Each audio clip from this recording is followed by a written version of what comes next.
السلام علیکم ورحمۃ اللہ وبرکاتہ۔ اعوذ باللہ من الشیطان الرجیم، بسم اللہ الرحمن الرحیم۔ یا ایھا الذین آمنوا استعینوا بالصبر والصلاۃ ان اللہ مع الصابرین۔ صدق اللہ العلی العظیم۔ رب اشرح لی صدری ویسر لی امری واحلل عقدۃ من لسانی یفقہوا قولی رب زدنی علما۔ اے لوگو جو ایمان لائے ہو، صبر اور نماز سے مدد لو، اللہ صبر کرنے والوں کے ساتھ ہے۔ سورہ بقرہ کی تفسیر کا سلسلہ الحمدللہ جاری ہے۔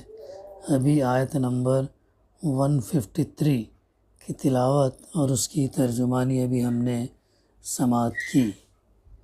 منصب امامت پر مامور کرنے کے بعد اب جو ہے اس امت کو ضروری ہدایات دی جا رہی ہیں، مگر تمام دوسری باتوں سے پہلے انہیں جس بات پر متنبہ کیا جا رہا وہ یہ کہ یہ کوئی پھولوں کا بستر نہیں ہے جس پر آپ حضرات لٹائے جا رہے ہوں، یہ تو ایک عظیم الشان اور پرخطر خدمت ہے جس کا بار اٹھانے کے ساتھ ہی تم پر ہر قسم کے مصائب کی بارش ہوگی، سخت آزمائشوں میں ڈالے جاؤ گے، طرح طرح کے نقصانات اٹھانے پڑیں گے، اور جب صبر اور ثبات اور عزم استقلال کے ساتھ ان تمام مشکلات کا مقابلہ کرتے ہوئے اللہ کی راہ میں بڑھے چلے جاؤ گے، تب تم پر جو ہے عنایت کی بارش ہوگی۔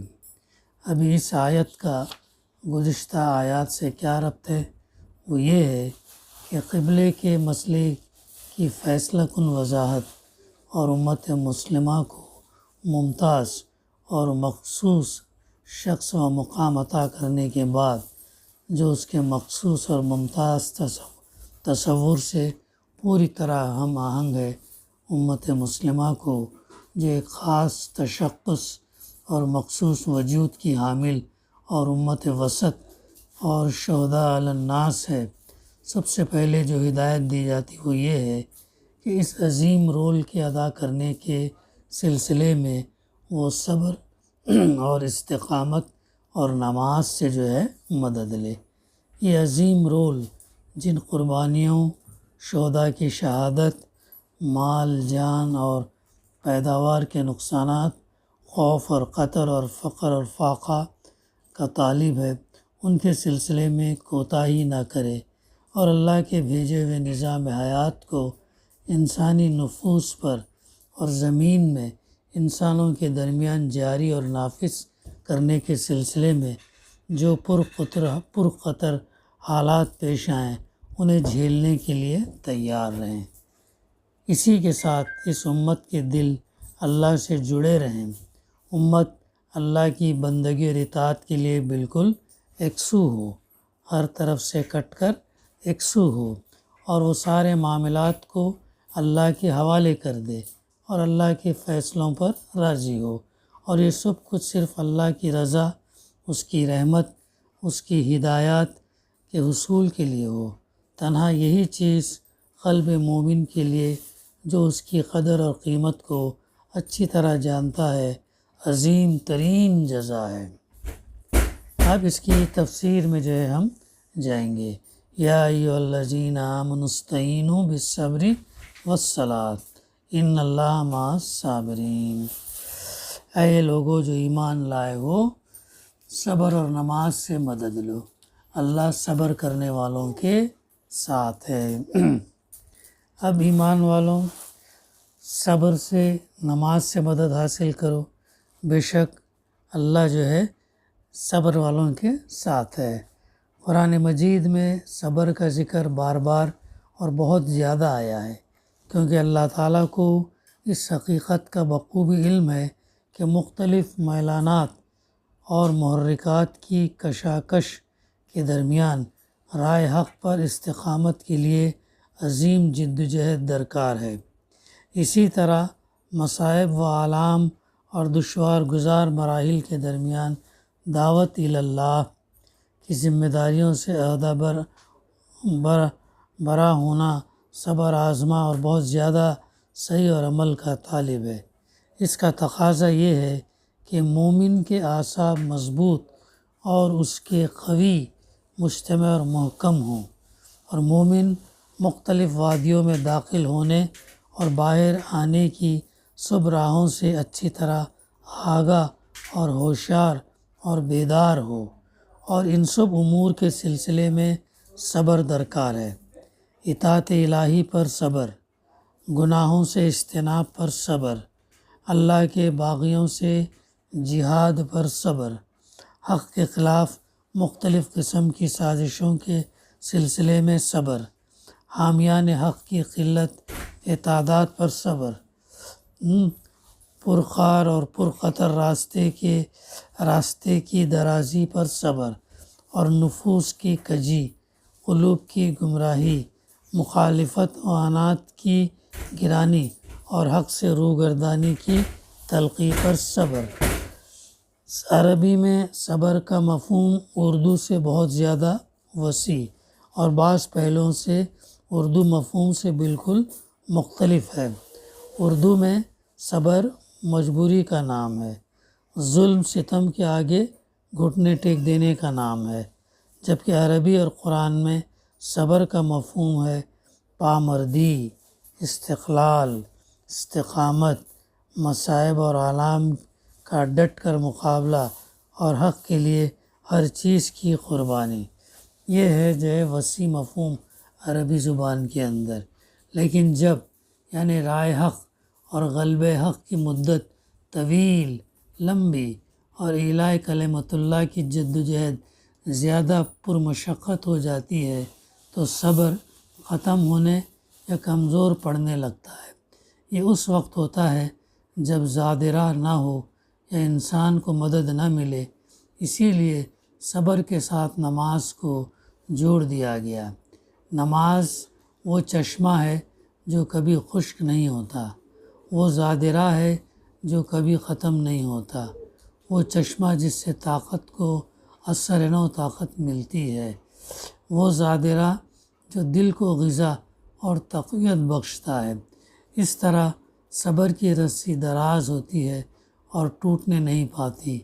یہی نہیں، نماز کے ذریعے مومن کو صبر کے علاوہ رضا، بشاشت، طمانینت، اعتماد اور یقین کی نعمتیں بھی حاصل ہوتی ہیں۔ تو ایمان کی لذت کے لیے صبر جو ہے بہت ضروری ہے۔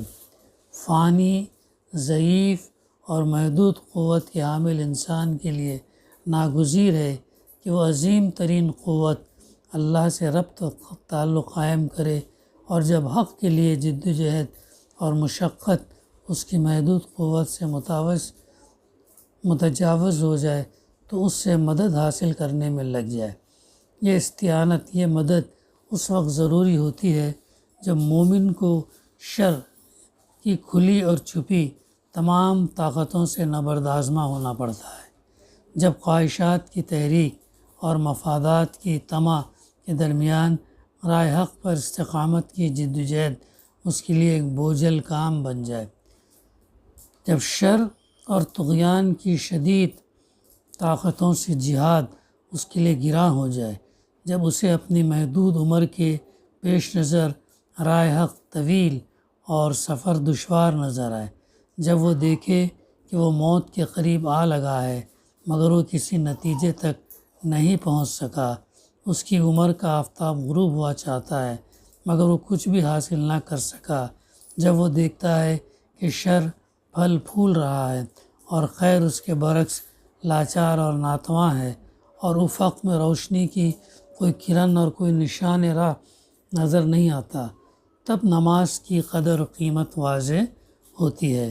نماز فانی انسان اور باقی رہنے والی قوت اللہ کے مابین راست تعلق ہے۔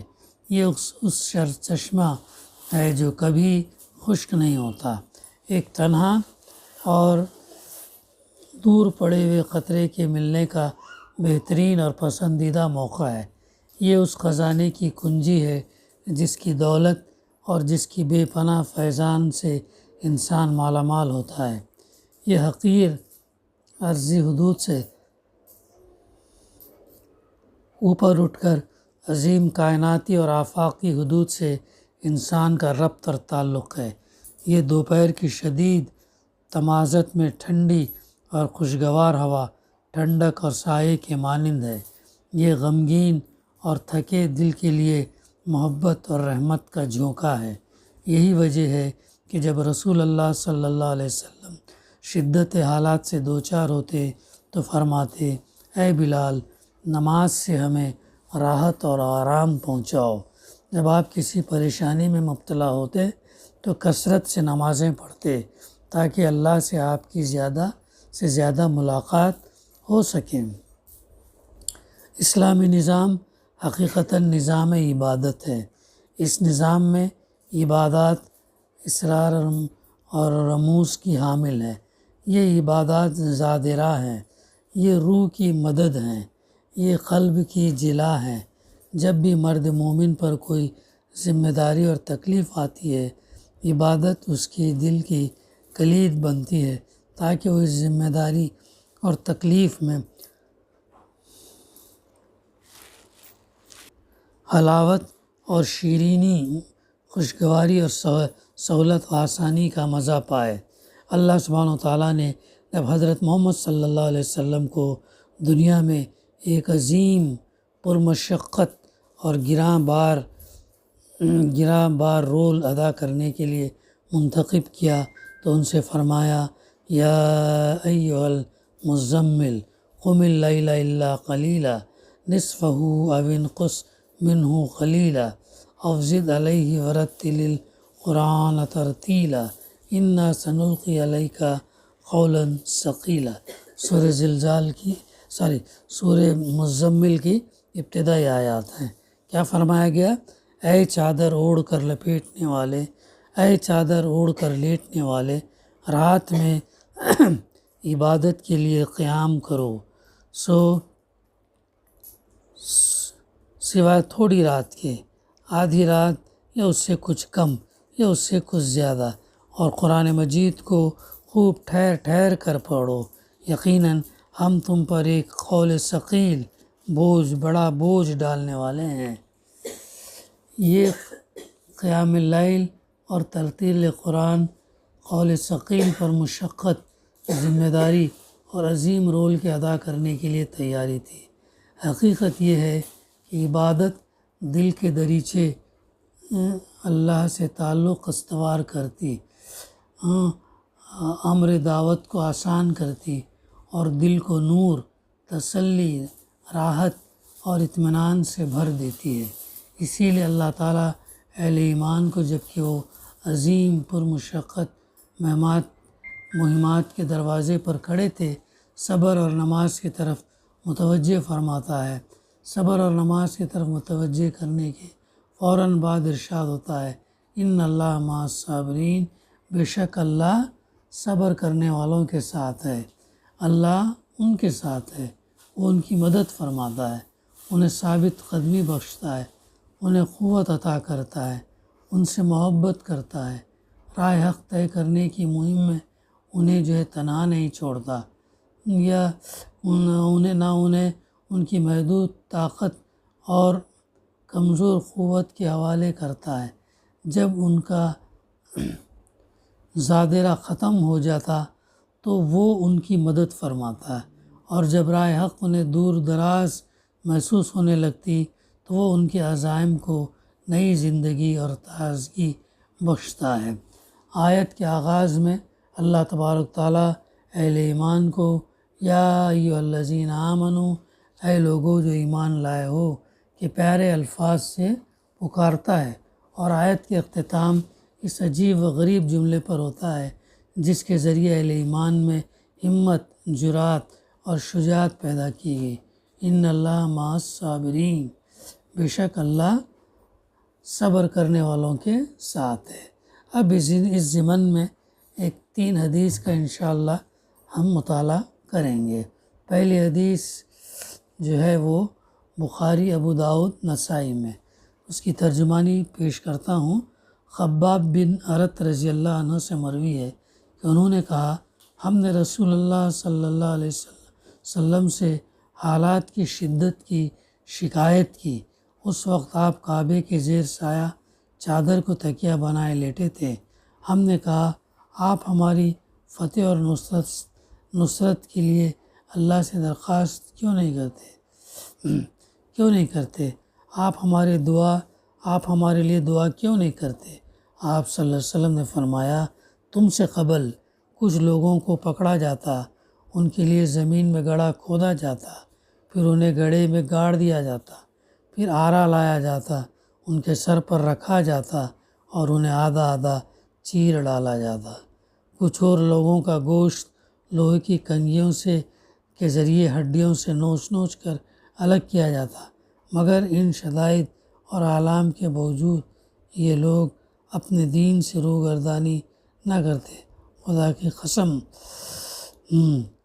کیا فرمایا اللہ کے رسول صلی اللہ علیہ وسلم نے؟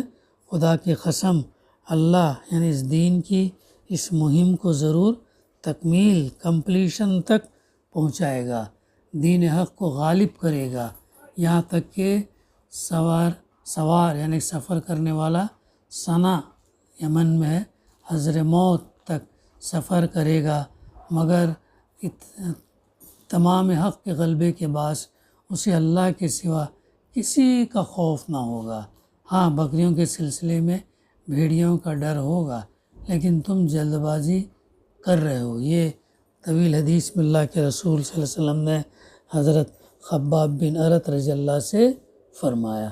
ایک اور حدیث میں جو بخاری اور مسلم میں عبداللہ بن مسعود رضی اللہ عنہ سے مروی ہے، انہوں نے فرمایا گویا کہ میں رسول اللہ صلی اللہ علیہ وسلم کی طرف دیکھ رہا ہوں، آپ انبیاء علیہ السلام میں سے کسی نبی کا حال بیان کر رہے تھے۔ ان کی قوم نے انہیں